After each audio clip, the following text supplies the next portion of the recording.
pertama. Yang kedua, bisnisnya berkaitan dengan sampah. Kesannya kotor, berbau, menjijikan, tapi kalau ditekunin itu bisa jadi satu alternatif dan alternatif utama untuk mendapatkan penghasilan, insya Allah. Jadi kebetulan saya juga sedang belajar lagi mengambil program S3, tapi saya berkaitan dengan ketahanan kota, resiliensi dari disaster.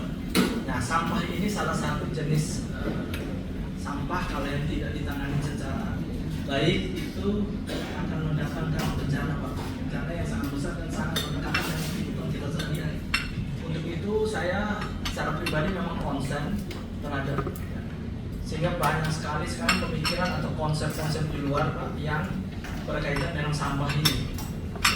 Yang pertama dalam konteks ekonomi sirkular, karena apapun kegiatan kita kalau tidak berorientasi dengan mendatangkan sesuatu, artinya sampah as a product itu harus atraktif Pak, harus menarik baik dalam pengolahannya maupun nanti dia jadi barang jadi atau setengah jadi.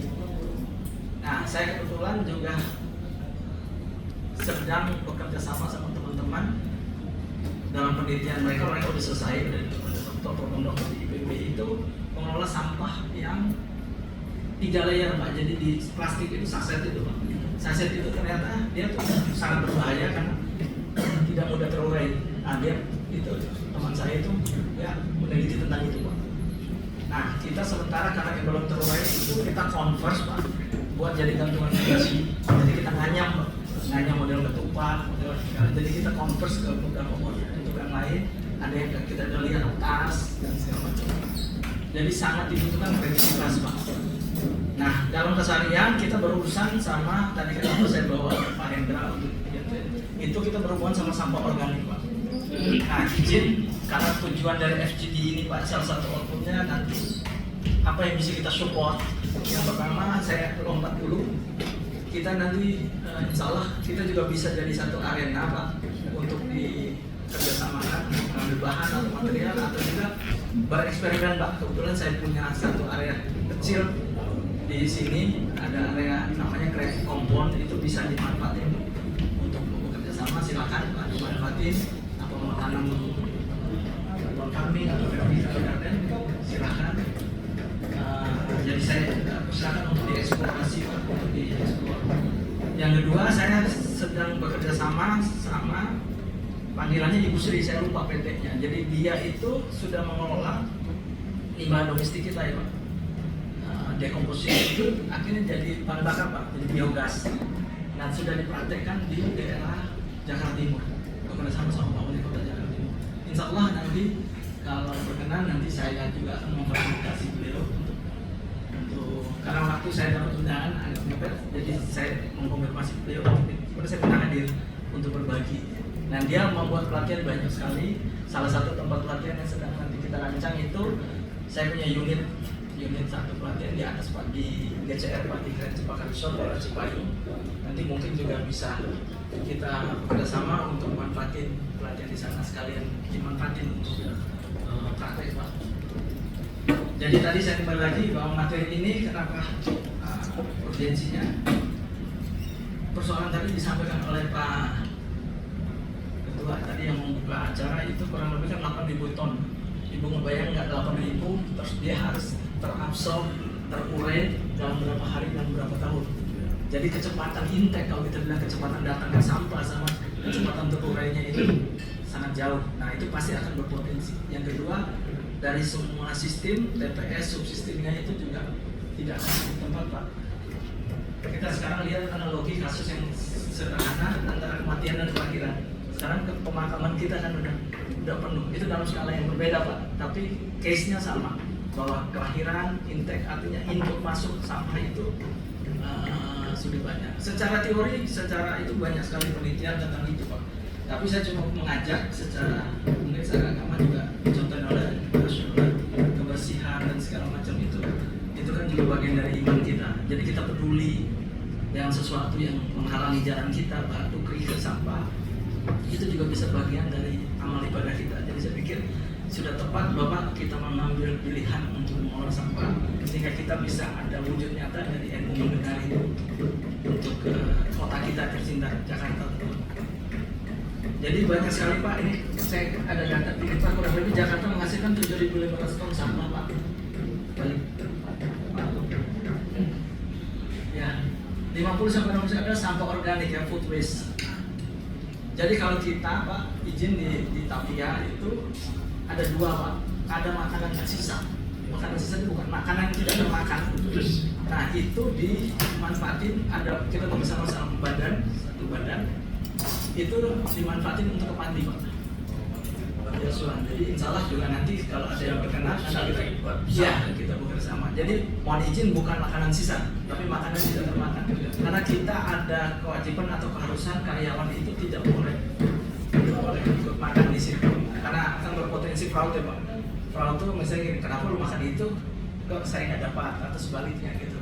Yang kedua kalau ada keinginan untuk kita makan atau bungkus itu kan akan ada niat nawa itu yang akan bisa jadi fitnah. Jadi kita memutuskan yang kebijakan perusahaan itu akan disedekahkan. Nah itu kita udah, nanti ada report saya kasih tunjuk contoh Pak yang kita udah jalan. Yang selanjutnya adalah sampah organik tadi Pak. Dalam proses untuk menghasilkan satu makanan itu banyak sampah. Sebenarnya tulang-tulang juga itu sangat berpotensi. Ada perusahaan Norwegia itu besar di Jakarta, di Indonesia itu dia buat jadi makanan kucing Pak. Jadi diproses dengan kimikal. Itu saya itu teman sahabat baik saya juga. Nanti kalau dia berkenan, tapi dia tinggal di Solo. Akhirnya dia keluar, dia buka usaha yang sama. Kalau mereknya saya lupa warnanya, warna makanan kucing itu kantongnya itu warnanya krem, gambar kucing coklat. Itu cukup mahal harganya. Nah ngebayang Pak, kita punya sampah tulang ikan, sampah tulang yang dari tempat pemotongan hewan Pak, itu bertonton Pak, itu belum termanfaatkan. Dan saya yakin Pak itu di print Pak. Nanti kalau kita saat kita bisa bersurat atau berkomunikasi, udah ada inkubasi produk-produk yang turunan yang mereka hasilkan yang bisa kita ya. Artinya semua sampah kan nanti tinggal ketertarikan Bapak dan Ibu sekalian mau main di mana ya. Juga ada program bank sampah udah jalan, terus di Depok juga ada juga diinisiasi oleh Basnas. Teman saya juga dia mempensiunkan diri dari bank. Dia memutuskan untuk urus Bapak. Jadi Bapak juga jadi populer sekarang. Yang ketiga, ketergantungan dari baterai ke bank dengan biaya tinggi, emisi besar dan risiko besar. Dia bisa flame, bisa meledak suatu saat dengan karbonisasi yang besar. Nah ini sekarang ada perkembangan signifikan dengan kepemimpinan pemerintahan yang sekarang. Saya tidak sebut nama, tapi bahwa mereka sedang konsen untuk membuat pengelolaan sampah. Masalah ganda itu penumbuhan food waste Pak, minimnya ruang hijau dan ketahanan pangan menurun Pak. Karena itu terjadi kontaminasi dan segala macam ke tanah. Yang ketiga sistem daya konsumsi uang, jadi dia cuma salah satu pendek aja siklusnya, dia tidak mau bersusah-susah. Nah dalam prinsip circular economy itu ada 4 reuse, recycle, recover. Nah ini yang sedang dalam konteks kita duduk hari ini untuk kita coba FGD. Memandang sampah sebagai sumber daya bukan limbah. Jadi sebenarnya paradigmanya itu kita ubah Pak. Sekarang paradigmanya bahwa sampah ini juga bagian dari produk, bagian dari tujuan untuk alat ekonomi untuk kita dapatkan sesuatu. Jadi tujuannya adalah menutup siklus bahan dan energi, mengubah sampah menjadi sumber ekonomi baru. Ini paradigma baru, menghubungkan pengelolaan sampah dengan pertanian kota. Jadi siklusnya itu putus. Saya izin Pak di komunitas salah satu di Katolik itu di Kotinir Pak, itu di Bandung. Itu mereka udah jalan hampir, kalau Bapak tahu kredit union ya Pak, Rendenang. Itu mereka jalan udah lama, udah sekitar 15 tahunan. Jadi dia ngolah sampah biasa, jadi sampai cairan tuh Pak yang dijual 1 liter. Nah itu untuk kita tanam berkebun di rumah, untuk tanam buah, tanam apa. Nah saya pikir itu yang paling simpel yang bisa kita lakukan Pak. Secara subsistem memenuhi kehidupan kita, kebutuhan kita secara ekonomis. Kalau lebih kita bisa jadi struktur, bisa jadi juga kita jual untuk mendapatkan sesuatu Pak. Jadi ada nilai ekonomis dari situ. Nah kerangka format itu dalam konteks ini ada circular urban farming framework Pak, artinya kerangkanya. Lanjut slide kedua. Ada input sampah dapur, sisa sayur, buah. Prosesnya itu ada composting, fermentasi, maggot, dan biogas. Jadi ini beberapa variasi. Ini semua proses yang nomor 2 ini kalau secara ilmiah dibilang dikasih katalisator Pak. dikasih percepatannya untuk itu bisa terurai. Yang berikut ada output pupuk organik bahkan, jadi dari hasil yang di atas itu masuknya jadi pupuk organik bahkan atau energi. Jadi Bapak Ibu kalau yang senang pelihara ikan dan segala macam itu juga bisa reintegrasi digunakan kembali di kebun kota. Nah di luar negeri sekarang Pak itu urban farming ini sangat keren karena persoalan psikologis mereka itu kompleks Pak. Jadi urban farming ini menjadi salah satu pilihan untuk healing, untuk berkebun. Nah kita lihat kalau di Eropa kan dalam siklus kehidupan mereka udah cenderung stabil, angka usia lanjut udah juga secara statistik lebih tinggi. Jadi banyak cara untuk mereka mengisi waktu, salah satunya berkebun. Nah ini ada beberapa skema Pak pemanfaatan. Jadi composting rumah tangga dan komunitas itu ada Takakura, M4, Vermitox. Ini perusahaan-perusahaan Pak. Nanti kita bisa dari FGD itu juga kita tidak lanjutin, kita bersurat karena mereka welcome banget Pak. Kalau penting ada tenaga lapangan Pak yang bisa kadang-kadang kolek, bisa kita ajak kerjasama. Ada yang pupuk cair dan jadi produk akhirnya itu ekoenzim, itu fermentasi sisa buah dan gula. Ada yang tadi disampaikan oleh Bapak Moderator itu ada maggot, itu black soldier fly. Ini yang Allah dikasih satu binatang yang cukup yang bisa membantu kita dalam proses dekomposisinya. Itu konsumsi limbah organik, pakan ternak dan pupuk. Dan ini juga kalau nggak salah jadi bahan parfum Mbak. Parfum untuk dari maggot. Jadi maggot itu banyak sekali multifungsi. Yang berikut yang tadi saya sampaikan yang nanti insya Allah saya kenal itu nanti ada biogas komunal Pak. Jadi di Jakarta jujur masih juga banyak sekitar 40-52% kalau nggak salah nanti koreksi itu yang masih tidak punya kamar toilet Pak. Jadi masih komunal, kadang-kadang masih di parkir di pinggir sungai Pak. Di Bagaimana itu di antara 5 wilayah itu juga masih beragam data. Nah best practice-nya kalau di Indonesia itu ada bank sampah hijau, komunitas urban farming. Di Bandung ada kampung urban farming.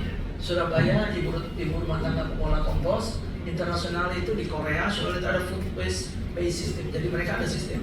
Jadi alhamdulillah Pak, kita udah mau mulai.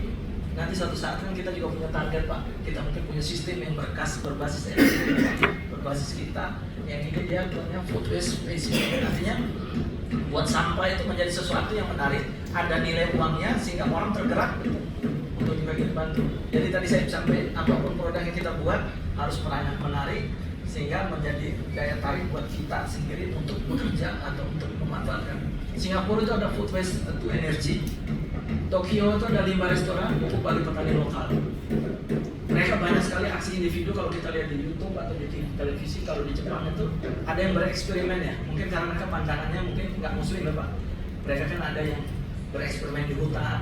Dari limbahnya dia, limbah personel, limbah pribadinya itu buat pupuk dia kelola sendiri di hutan. Kalau kita agak nggak mungkin. Jadi kita cari cara lain yang lebih sesuai dengan syariat kita. Ini beberapa manfaat urban farming secara sosial, itu ketahanan pangan lokal, edukasi perundakan, biaya sampah, nilai ekonomi baru, pendapatan dari pupuk dan hasil panen. Yang terakhir di lingkungan itu kurangi emisi metana Pak, perbaiki tanah dan udara kota.